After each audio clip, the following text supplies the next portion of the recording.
What happens when a former high school basketball player inherits a demon house and has to slay demons on a monthly basis? Well, you're going to find out on this book review of Whatever Happened to Uncle Ed by Eric Miller.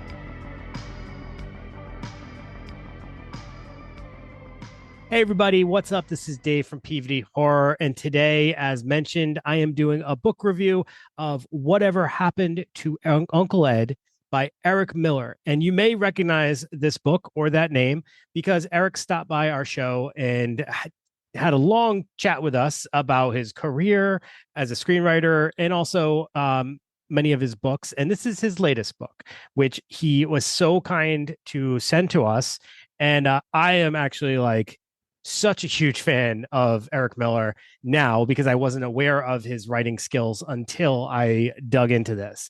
All I can say is this book was just, it just immersed me in his world. I was like taken back by how much I enjoyed this book.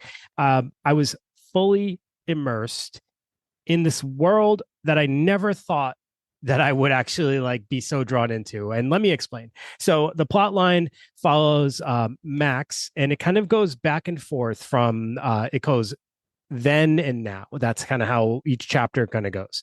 And we see Max as he's growing up. His dad is a deadbeat, just not a good guy. His mom is super caring, nurturing, kind of the exact opposite. She's, she means the world to him. He would do anything for her. Max is kind of a loner, doesn't have many friends. A lot of that's because of his dad, but he picks up playing basketball and that becomes kind of his thing, right? As he's growing up, he's, constantly practicing and he gets really good and he ends up, almost on the verge of having like a major career. He's got scouts coming to his games. And yeah, so he's really good. But then we keep flashing back to the present and we learn, pretty quickly that obviously that all didn't pan out. And there's a reason for that as we learn later in the book. And I'm going to keep this spoiler free. So I won't share that.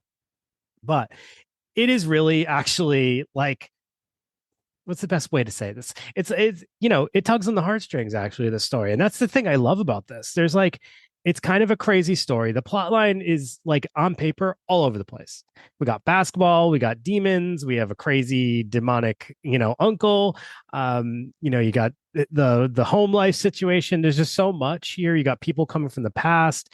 But even within that, it all just kind of like connects and pulls together. And I think that's because Eric Miller really knows how to like weave together a story. And as a screenwriter, I'm sure that's probably where he's gotten all that experience. But he really goes to town in this book doing that, taking all these like implausible things that don't feel like they could be connected and connecting them. So as I said, Max, we see him now in the future.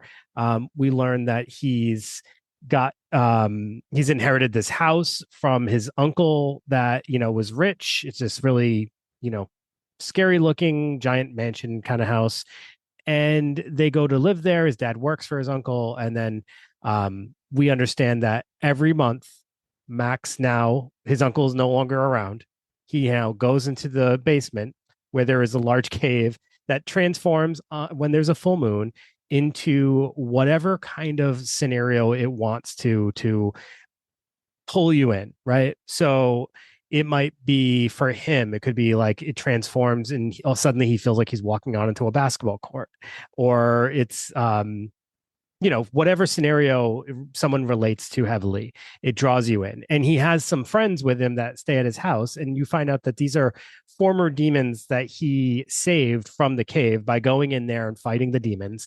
And then when he defeats the demon, they turn back into the original person who was initially like sucked into the cave. I'm probably not explaining this like very clearly at all, but I promise you, it's really, really enjoyable.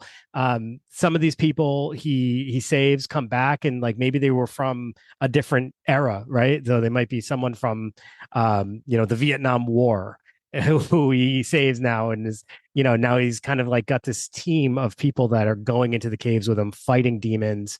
And yeah, it's a really interesting story. There's a love story that spins at some point. It's the best way to describe this book, if I were to like throw in a few references that people would understand, would be Evil Dead meets Space Jam meets yeah, I guess that's it. Evil Dead meets Space Jam.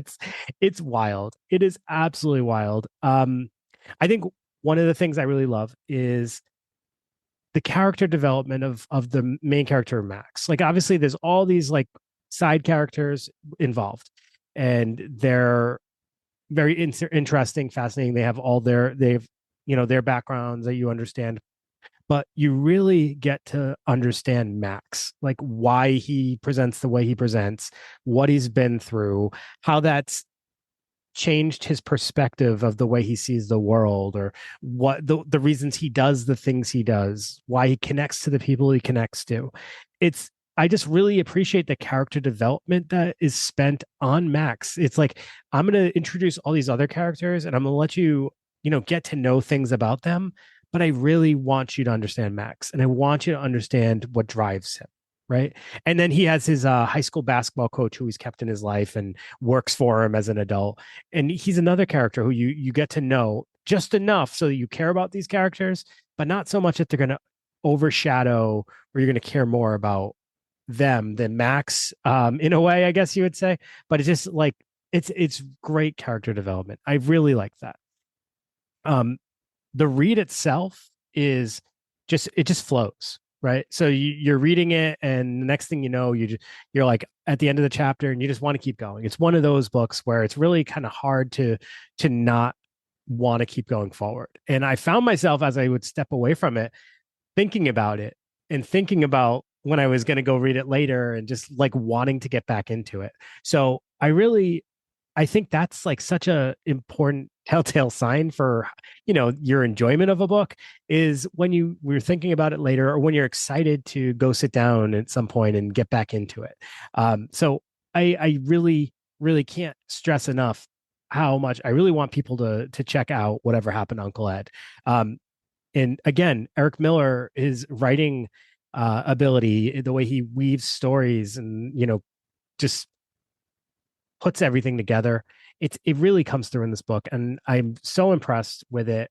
It's one that it, he described it to us. I was like, oh, it sounds interesting. But then when I actually read it, I was like, oh wow, this was such a great book, and I've been sharing this with people ever since I read it. So I do hope that you will give this a chance and you will pick up a copy and read it for yourself, and then let me know what you guys think. And also check out some of Eric Miller's other works. I know he also sent a few of his anthologies, which I can't wait to dig into. So yeah, Whatever Happened to Uncle Ed by Eric Miller. Check it out. Let me know your thoughts. And yeah, I will be back later with another book review. See you then.